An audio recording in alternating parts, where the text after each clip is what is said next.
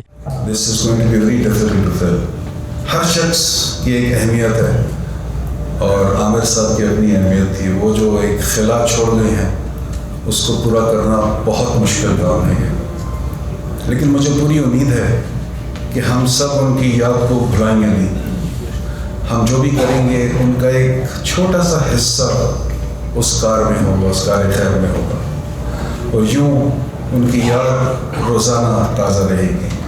میں آپ سب سے التماس کروں گا کہ آج کل آنے والے ہر دن ان کے لیے دعا کریں۔ تقریب کے میزبان شکیل احمد کیانی کا کہنا تھا کہ عامر شہزاد نے جہاں ویلفیئر کے بے شمار کام سر انجام دیے، وہیں پر سعودیہ میں پاکستانی ثقافت کو اجاگر کرنے کے لیے بھی ان کے کردار کو ہمیشہ یاد رکھا جائے گا۔ دیکھیں، پچھلے کئی دہائیوں سے وہ یہاں پر بزنس کر رہے تھے، اور ان کا مین موٹو ہمیشہ سے یہی رہا ہے کہ دوسروں کو سپورٹ کرنا، چاہے وہ بزنس ہے، چاہے وہ ویلفیئر ہے۔ جتنی بھی تنظیمیں یہاں پر ہیں، ادبی، اسلامی یا پولیٹیکل، سب کو وہ سپورٹ کرتے تھے۔ جو نالج کور ان کا پلیٹ فارم تھا وہ سب کے لیے کھلا تھا۔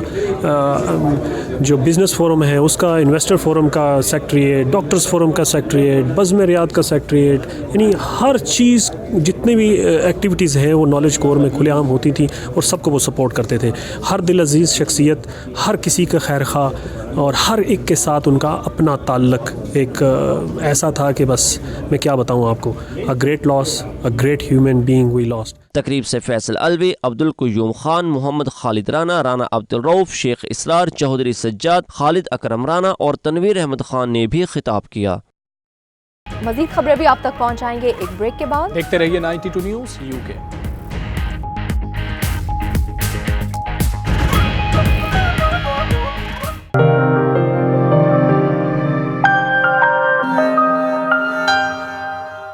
ملائیشیا کے شہر کوالالمپور میں چھٹے بین الاقوامی مرفیسٹ اور چوتھے سیبا ایوارڈز کی میڈیا لانچنگ کی شاندار تقریب کا انعقاد ہوا۔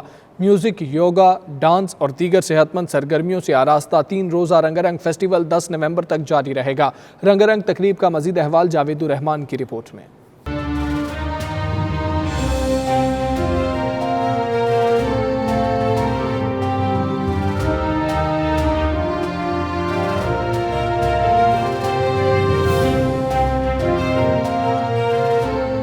کوالالمپور میں چھٹے بین الاقوامی مارفیسٹ اور چوتھے سیبا ایوارڈز کی دلکش تقریب کا آغاز 8 نومبر کو ہوگا، جس میں امریکہ، کینیڈا، یورپ، ملائیشیا، انڈونیشیا اور چائنا سمیت 40 سے زائد ممالک سے تعلق رکھنے والے فنکار، ڈانسرز، یوگا ماسٹرز اور ہیلنگ ماسٹرز اپنی بہترین صلاحیتوں کا مظاہرہ کریں گے۔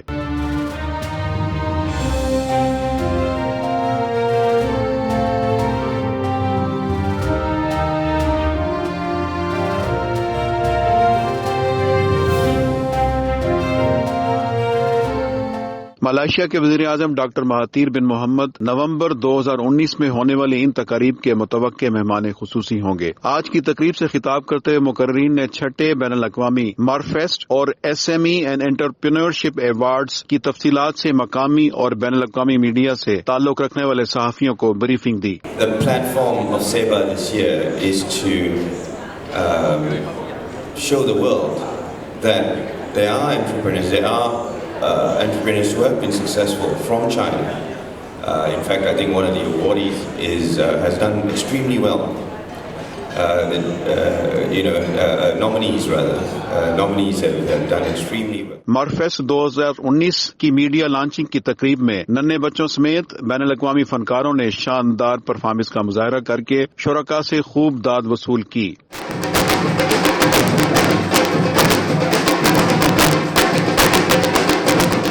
مارفیسٹ کی بانی شوبھی مالانی، یایاسان اوساہاوان ملیشیا کے چیئرمین نتیش مالانی اور ضلع ایشیا کی ڈائریکٹر اولیویا مارکاڈو نے 92 نیوز سے خصوصی گفتگو کرتے ہوئے فیسٹیول کی تفصیلات سے آگاہ کیا۔ SEBA or SME and Entrepreneurship Business Awards as is known as, is targeted with 3 categories of people. One is the SME, SMI categories and business startups. The next goes into entrepreneurs, successful entrepreneurs, whether you are a startup or a company that's already 5-10 years old, doing 100 million turnover. If you're an entrepreneur, you qualify to submit your nominations towards SEBA. Today we are here to launch Murfest, which is Asia's premier wellness festival. We've been running this festival for the past 6 years. An amazing venue this year at the Palace of the Golden Horses, culminating in 3 days, 8, 9, 10th of November, of wellness, music and dance.